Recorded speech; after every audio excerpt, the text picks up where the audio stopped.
आज उन्नाव में गठबंधन प्रत्याशी अनु टंडन को जिताने के लिए वोट मांगने के लिए उन्नाव पहुंचे राष्ट्रीय अध्यक्ष अखिलेश यादव ने गठबंधन प्रत्याशी को भारी मतों से जिताने की विशेष अपील। वहीं आक्रामक रुख में नजर आए आजादवादी पार्टी के राष्ट्रीय अध्यक्ष अखिलेश यादव ने कहा कि भारतीय जनता पार्टी पर साधा निशाना कहा कि जो सरकारें झूठे वादे करती हैं और किसानों को परेशान करती हैं और युवा के पास रोजगार नहीं है। महंगाई चरम सीमा पर, बीजेपी कुछ लोगों को मुनाफा दे रही है और बीजेपी के लोग चुनावी बोर्ड से पैसा लेते हैं। ये कुछ कहते हुए भारी मतों से जिताने के लिए लोगों से अपील भी की है कि अब की बार बता दें कि उन्होंने कहा कि आप सभी लोग अनु टंडन को जिताकर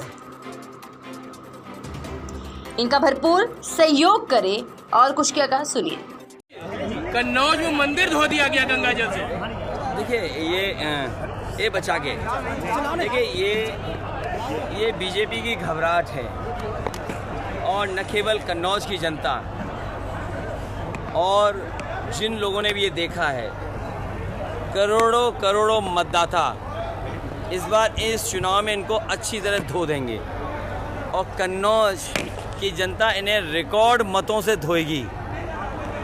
योगी जी कल आए थे, वो कह रहे हैं समाजवादी पार्टी की जब सरकार थी तो जो बच्चे हैं स्टूडेंट, उनके हाथों में हथियार और तमंचे पकड़ा दिए जाते थे, हम टेबलेट दे रहे हैं। देखो उनकी जो टेबलेट है वो वाकई में टेबलेट है,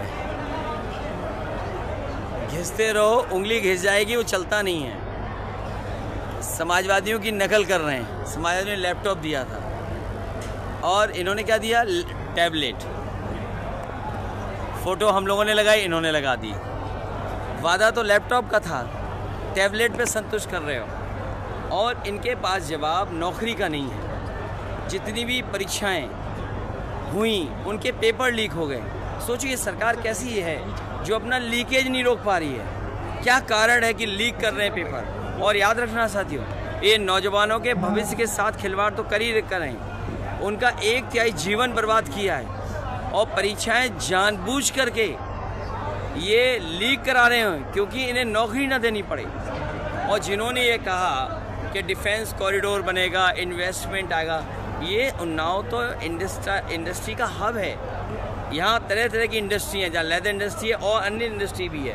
आपका बगल में कानपुर है, कौन सा नया इन्वेस्टमेंट आया ये बता दो। इन्होंने केवल बड़े बड़े लोगों की मदद की लेकिन किसानों का कर्ज माफ़ क्यों नहीं किया। जो करोड़ों नौकरी देने का वादा था 2 करोड़ साल में, वो क्यों नहीं दे रहे। डीजल, पेट्रोल, बिजली का बिल महंगा, आपकी हर ज़रूरत चीज़ महंगी, लागत बढ़ गई, कोई भी सरकारी खरीद नहीं हो रही। और ये बाज़ार में जा रहा है गेहूँ, सरसों का भी MSP नहीं दे पा रहे हैं। तो ये सरकार कैसी है। बिना किसान के खुशहाल हुए हमारा देश विकसित नहीं हो सकता है। इनके पास है ही नहीं कुछ एजेंडा। संभल में लाठीचार्ज हो गया अभी वोटिंग को लेकर के। देखिए मैं संभल के लोगों को, मैनपुरी के लोगों से कहूँगा कि मतदान करें, अपने बूथ की रक्षा करें। ये बीजेपी के लोग घबराए हुए हैं। जिस तरह से मतदान पहले दूसरे चरण में हुआ है, तीसरे में ये जानबूझ करके मतदाताओं को परेशान कर रहे हैं। लेकिन मतदाता हटेगा नहीं बिना इन्हें हटाए। मेरी अपील है मतदाताओं से, करोड़ों मतदाताओं से, इनको हटाओ तभी हटना।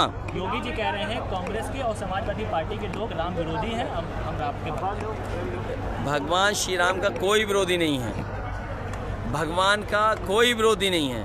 और हम समाजवादी लोग तो वो हैं जो सब भगवानों को मानते हैं। अगर ये राम की कसम खाएं, भगवान राम की, कि इन्होंने नौजवानों का भविष्य जानबूझ के अंधकार में डाला कि नहीं डाला। जहाँ पेपर लीक हुआ वो बीजेपी की सरकार थी, जिन्होंने पेपर लीक किया वो बीजेपी के लोग थे। खाएं ये मुख्यमंत्री जी भगवान की कसम और कहें कि उनके लोग शामिल नहीं थे पेपर लीक। साक्षी महाराज कह रहे हैं, उन्नाव के जो सांसद है वो कह रहे हैं अगर हमने 400 पार सीटें कर ली तो पाकिस्तान में हिंदुस्तान का झंडा लहरा देंगे। देखिए यही खतरा है। जो बाबा साहब भीमराव अम्बेडकर जी को मानने वाले हैं, उनके रास्ते पे चलने वाले लोग हैं, वो संविधान को कभी नहीं बदलने देंगे। जो संविधान को बदलने निकलेंगे उनको सरकार को हटा देंगे बहुजन लोग।